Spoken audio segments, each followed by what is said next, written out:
Bien, bonjour à tous. Vous connaissez maintenant le principe de ces vidéos. Donc, je vais aller un petit peu plus vite. Aujourd'hui, nous allons voir deux trompettes de l'Apocalypse et les mettre en parallèle avec ce que nous vivons aujourd'hui. Et j'aimerais commencer par vous parler de la mode, de l'industrie de la mode. Et je vous lis ce verset en Apocalypse au chapitre 8, au verset 9 et 10. Il est écrit ceci: le troisième ange sonna de la trompette, et il tomba du ciel une grande étoile ardente comme un flambeau, et elle tomba sur le tiers des fleuves et sur les sources des eaux. Le nom de cette étoile est Absinthe, et le tiers des eaux fut changé en absinthe, et beaucoup d'hommes moururent par les eaux, parce qu'elles étaient devenues amères. Alors vous allez me dire quel rapport entre l'industrie textile, la mode et puis la pollution des sources d'eau. Eh bien je vous le donne en mille, c'est complètement lié. Là aussi vous pourrez aller chercher sur internet, je vais vous donner que quelques sources tant elles sont nombreuses. Mais vous saviez certainement que l'Asie du Sud-Est et la Chine ont été appelées l'atelier du monde parce que les grandes compagnies textiles, les grandes marques de la mode, eh bien, ont fait produire la plupart, la grande majorité de leur collection là-bas. Et là, je vous lis un article. L'Asie du Sud-Est et la Chine sont des zones particulièrement touchées par la pollution engendrée par les usines. 70% des cours d'eau chinois sont pollués par les usines de textiles, de produits chimiques et pharmaceutiques. Donc vous voyez, il y a aussi toujours les produits chimiques et pharmaceutiques. Résultat, les eaux usées qui résultent de ces processus sont souvent toxiques et constituent une grave menace pour la santé humaine, mais aussi pour l'environnement, empoisonnant de précieux cours d'eau. Donc ça, c'est Greenpeace qui souligne cela sur son site.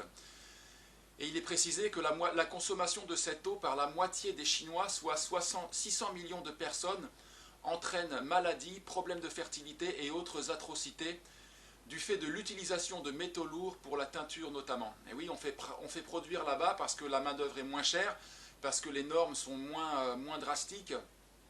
Et le résultat, c'est que tous ces produits chimiques, teintures, etc., sont déversés dans les rivières, et puis cela arrive dans les fleuves, et puis cela finit par être déversé dans les mers et dans les océans. Et voilà, tout ça pour que nous puissions être habillés bien à la mode, et sachant que, bien sûr, les collections étant tout le temps renouvelées, voilà, il y a 4 semaines de la mode en France, 4 Fashion Week. Les collections étant renouvelées tous les 3 ou 6 mois, eh bien, à chaque fois il faut refaire notre garde-robe, et tantôt c'est les pantalons pas de def, et quelques années plus tard c'est les pantalons slim, et on doit tout le temps rechanger, et on est parti dans une folie. On le voit d'ailleurs quand c'est le moment des soldes, où les gens se ruent littéralement dans les magasins, c'est la cohue et presque la bagarre pour avoir ces vêtements, qui sont devenus des vêtements jetables pratiquement, hein. On les achète pour les porter quelques fois, et puis après on les balance parce qu'ils ne sont plus à la mode, et on en achète d'autres. Il y a une espèce de folie qui s'est emparée de notre consommation occidentale, et comme je le disais la dernière fois, personnellement je plaide coupable, j'ai fait cela. Vous savez, on parle de Dieu quand même dans ces vidéos, bien sûr, et il y a là une forme quand même de repentance, hein. Yann Arthus Bertrand disait que la révolution, elle serait spirituelle, et je crois qu'il nous faut tous passer par cette repentance aussi, pas seulement, hein, mais aussi dans notre façon de consommer. Et puis là je vous ai parlé de l'industrie de la mode, mais on pourrait aussi parler du plastique, parce qu'avant d'arriver dans nos océans, eh bien, le plastique est déversé en amont, hein, dans les rivières. Et là je vais vous mettre quelques images de la capitale du Bangladesh qui s'appelle Dhaka. Et voilà, parfois les images valent mieux que des mots, mais la production de plastique là-bas, c'est l'emploi de millions de personnes, et ils continuent à produire, à produire, à produire, à produire.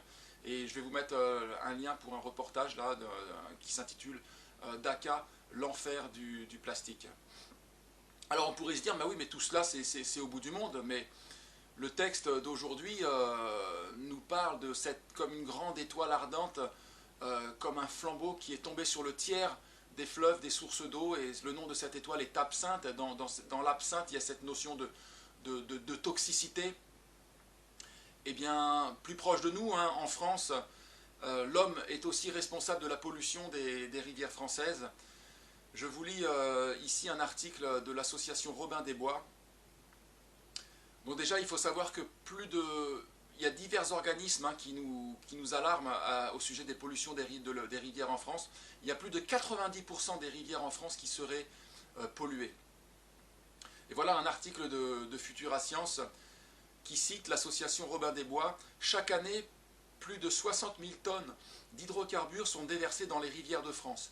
Il ne s'agit malheureusement que d'une catégorie de substances parmi d'autres. Nos cours d'eau sont constamment contaminés.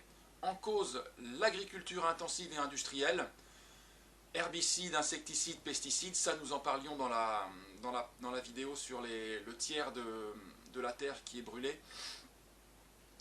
Selon l'UFC Que Choisir, en 2017, la concentration de pesticides dépassait ainsi la norme définie pour l'eau potable dans la moitié des cours d'eau de notre pays. Viennent ensuite les fuites d'hydrocarbures et autres solvants pétroliers qui sont déversés dans les rivières de France. À ne pas oublier, enfin, une forme de pollution dite historique, une pollution au mercure, au plomb ou au cadmium, par exemple, qui s'est depuis longtemps accumulée au fond des rivières. Donc voilà, ça c'est la situation en France. Donc, encore une fois, ce qui était écrit il y a 2000 ans, nous le vivons aujourd'hui. Je crois que c'est plus largement qu'un tiers des ressources d'eau, hein, des ressources d'eau, des rivières, des fleuves qui sont polluées, qui sont contaminées par les substances médicamenteuses, par les produits chimiques, par le plastique. Et voilà, ça c'est accompli aussi aujourd'hui. Et on va passer maintenant à la trompette suivante qui est fort intéressante. Voilà, nous passons maintenant à la trompette suivante qui est vraiment passionnante, hein. J'attire toute votre attention et je vous le lis, c'est en Apocalypse au chapitre 8 et au verset 12. Il est écrit ceci: le quatrième ange sonna de la trompette, et le tiers du soleil fut frappé, ainsi que le tiers de la lune, et le tiers des étoiles, afin que le tiers en soit obscurci. Le jour perdit un tiers de sa clarté, et la nuit de même. Alors là, Jean, encore une fois, devait décrire les visions qu'il recevait du Seigneur, avec la connaissance qu'il avait à son époque. Nous savons aujourd'hui que les étoiles, tout comme la Lune, ne produisent pas de lumière en elles-mêmes, qu'elles ne font que réfléchir, refléter la lumière du soleil. Mais donc apparemment, un des fléaux de la fin des temps serait qu'il y aurait un tiers de clarté en moins sur la Terre. Eh bien, ça va peut-être vous surprendre, mais c'est ce que disent les scientifiques aujourd'hui. Enfin, ça ne date pas d'aujourd'hui, ça date, encore une fois, ça date de l'après-guerre, ça date à peu près 1950. Ils ont appelé ce phénomène l'obscurcissement planétaire. Donc je vais vous mettre aussi des sources, hein, bien sûr, vous allez vérifier tout cela. L'obscurcissement planétaire, appelé encore l'obscurcissement global. Alors l'assombrissement global, obscurcissement planétaire ou assombrissement global. Il a été mis en évidence pour la première fois par un biologiste israélien du nom de Gerald Stanil. Et il a étudié cette réduction de l'intensité lumineuse qui atteint la Terre. Depuis 1950, le rayonnement solaire sur la surface de la Terre a diminué de 8 à 30%, compte tenu donc des fluctuations régionales et saisonnières. Alors au niveau des fluctuations régionales, il dit que sur les continents africains et américains, les chercheurs ont mesuré une diminution de l'ensoleillement de 15%. Les assombrissements les plus faibles ont été mesurés en Europe du Nord et en Australie. Et les plus forts assombrissements, 30% environ, en Russie. Et le principal responsable de cet assombrissement global, c'est l'activité des pays riches qui émettent en permanence des microparticules dans l'air. Il y a un reportage tout à fait passionnant qui a été réalisé par la chaîne Arte. Je vais vous mettre ce reportage dans les liens sources en bas de la vidéo. Donc les causes de cet assombrissement global sont connues. Il s'agit des particules des aérosols provenant de la pollution atmosphérique qui participent à la formation de nuages opaques appelés smog qui bloquent la lumière du soleil. Là je vous mets quelques images aussi, c'est vrai que pour ceux qui habitent les grandes villes, on a déjà vu ces images là, donc je vous les mets à l'écran, où on voit cette obscurité qui diminue à cause des particules. Il y a souvent des alertes d'ailleurs, alertes pollution de plus en plus fréquemment. Alors c'est très intéressant de connaître la suite et les propositions des scientifiques par rapport à la suite. Dans le reportage sur Arte, ils vont se livrer à une expérience sans précédent qui va avoir lieu, vous savez, au moment des attentats du World Trade Center, parce qu'à ce moment-là, tout le trafic aérien aux États-Unis a été stoppé, parce que les avions aussi polluent énormément les airs. Et donc là, à ce moment-là, plus du tout d'avions, et ce qu'ils ont observé, c'est que de nouveau, non seulement la clarté réapparaissait, mais surtout, très intéressant pour la suite, que la température a augmenté du fait de la cessation du trafic aérien. Comment ils expliquent cela? Eh bien, ces smogs-là, ces brouillards, ces nuages opaques dus à la pollution, ont pour conséquence de réchauffer l'atmosphère, mais aussi de diminuer les températures à la surface de la Terre. Les scientifiques estiment que cet assombrissement global aurait masqué les effets du réchauffement climatique.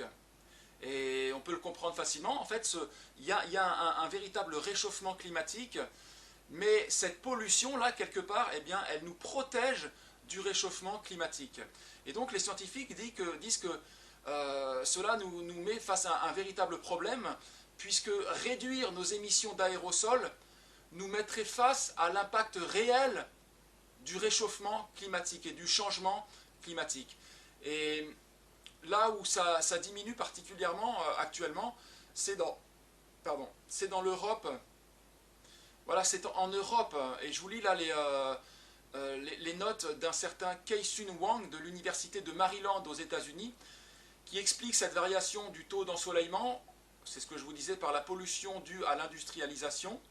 Les pays d'Asie du Sud et d'Amérique du Sud ont connu un immense essor de leur industrie depuis 1973. Donc ça augmente ce phénomène, ce processus. Mais en Europe, il y a eu, depuis le début des années 90, un ralentissement considérable de l'industrialisation, couplé au démarrage de vastes programmes de contrôle de la qualité de l'air. Et le problème des scientifiques, ce qu'ils disent, c'est que si on prend vraiment des mesures pour diminuer la quantité d'aérosols émise, eh bien cela va contribuer au réchauffement climatique. Alors on est un petit peu perplexe par rapport à tout cela, mais ce qui est fort intéressant, c'est ce que je vous disais, c'est qu'il y a un parallèle entre les trompettes et les coupes nous font voir ce qui va arriver à la suite des trompettes. Pour la trompette dont nous parlons actuellement, c'est très intéressant parce qu'il y a d'abord cet assombrissement global, cet obscurcissement planétaire, et la coupe qui va nous montrer la suite des choses, eh bien c'est la suivante. En Apocalypse au chapitre 16 et au verset 8, le quatrième versa sa coupe sur le soleil, et il lui fut donné de brûler les hommes par le feu. Les hommes furent brûlés par une grande chaleur, et ils blasphémèrent le nom du Dieu qui a l'autorité sur ces fléaux, et ils ne se repentirent pas pour lui donner gloire. Je tiens à bien insister sur ce qui vient d'être dit. La situation du coronavirus, là, de la pandémie, fait que les pays industrialisés ont arrêté de produire. Les compagnies aériennes quasiment du monde entier sont à l'arrêt. Donc il y a cette chape un petit peu de pollution là, qui est en train de disparaître, de se dégager de l'atmosphère. Et ce qui fait que bien, les rayons du soleil vont être de plus en plus ressentis. Et donc cela va immanquablement, et c'est ce que nous dit la coupe correspondant à cette trompette, cela va immanquablement causer eh bien, une augmentation de la chaleur C'est pour ça qu'il est écrit que les hommes vont être brûlés par la chaleur et par le feu. Il risque d'y avoir une augmentation, mais vraiment très conséquente des canicules, et je dis cela vraiment avec toute la compassion possible. Augmentation conséquente des canicules, des incendies aussi, c'est malheureusement ce qui nous pend au nez, voilà, en raison encore de notre comportement. Ce que nous pouvons encore noter au travers de ces trompettes que nous voyons aujourd'hui, c'est que c'est encore une fois l'homme, je le redis sans cesse, c'est l'homme qui est en train de scier la branche sur laquelle il est assis. Et que ce soit pour la pollution des sources d'eau et des fleuves, que ce soit là pour l'obscurcissement planétaire, comme je vous le dis à chaque fois, on s'attendait à des phénomènes cataclysmiques, et en réalité on voit que les résultats sont là, mais que la façon dont cela s'est produit, c'est complètement différent de ce à quoi nous aurions pu nous attendre. Et à chaque fois, c'est l'être humain, par sa convoitise, par sa cupidité, qui détruit cette terre que Dieu lui avait donnée en gestion. Rendez-vous pour la prochaine et avant-dernière vidéo, qui ne sera pas non plus décevante. On va parler là davantage de géopolitique. A très bientôt et que Dieu vous bénisse.